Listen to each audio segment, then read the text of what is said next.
So I got my ISO on 3200, 30-second exposure, f4.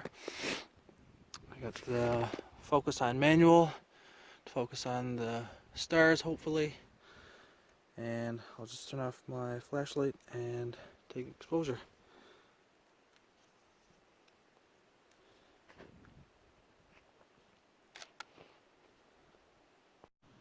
Use a flashlight to, I don't know if you can see it, illuminate the trees and the path a little bit. So as it's taking exposure, it will show up. Always performing noise reduction. Also, I have my camera on a tripod.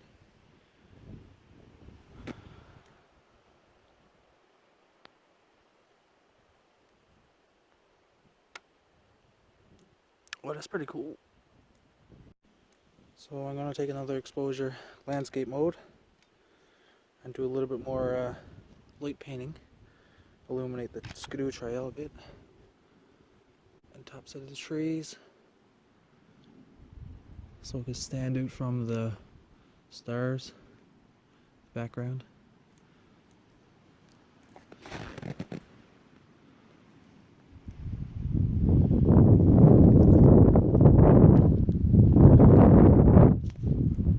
If I had a shutter release cable, it would be a lot better. Look at that. I think I'll point it up a bit more. Cool.